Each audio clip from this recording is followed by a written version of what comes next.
Bulletin, special bulletin এটা, সেটা হচ্ছে এইরকম। 5 তারিখ থেকে 9 তারিখ, 5ই অক্টোবর থেকে 9ই অক্টোবরের যে ডিউরেশনটি, এই ডিউরেশনে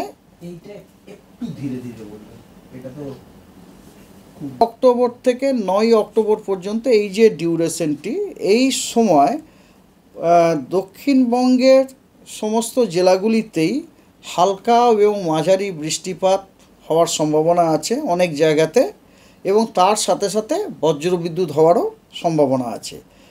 এবং 10 তারিখ থেকে 13 তারিখ অক্টোবর এই ডিউরেশনটিতে দক্ষিণবঙ্গের সব জেলাগুলিতে কিছু জায়গায় বজ্রবিদ্যুৎ সহ হালকা এবং মাঝারি বৃষ্টিপাত হওয়ার সম্ভাবনা আছে। উত্তরবঙ্গে 5 তারিখ থেকে 9 তারিখ অক্টোবর এই ডিউরেশনে উত্তরবঙ্গের সব জেলাগুলিতেই অনেক জায়গায় হালকা ও মাঝারি বৃষ্টিপাত এবং তার সাথে বজ্রবিদ্যুৎ হওয়ার সম্ভাবনা আছে। আর 10 তারিখ থেকে 13 তারিখ এই ডিউরেশনটিতে উত্তরবঙ্গের জেলাগুলিতে কিছু জায়গায়, সব জেলাগুলিরই কিছু জায়গাতে হালকা থেকে মাঝারি বৃষ্টি এবং তার সাথে বজ্রবিদ্যুৎ হওয়ার সম্ভাবনা আছে। তো এইটা হচ্ছে মোটামুটি ব্রড আউটলুক। মানে বোঝা যাচ্ছে দুর্গাপুজোর সময় আমরা খুব একটা বিশেষ ওয়েদার এক্সপেক্ট করছি না আর কি।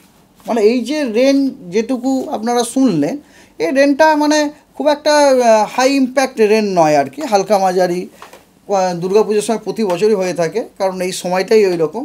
কোথাও হয়তো একটু বেশি ময়েশ্চার বা একটু লোকাল হিটিংয়ের জন্য হয়তো কিছুক্ষণের জন্য হয়তো ঠান্ডা শাওয়ার হয়ে গেল এরকম, কিন্তু আদারওয়াইজ পুজোর মরশুমে কিন্তু এরকম ওয়েদার আমরা এক্সপেক্ট করছি না যে সারাক্ষণ ঝমঝম ঝমঝম করে বৃষ্টি পড়ছে বা ঘ্যান ঘ্যান ঘ্যান ঘ্যান করে বৃষ্টি হচ্ছে, আমরা বেরোতে পারছি না, নতুন জামাকাপড়, that we are not expecting right now.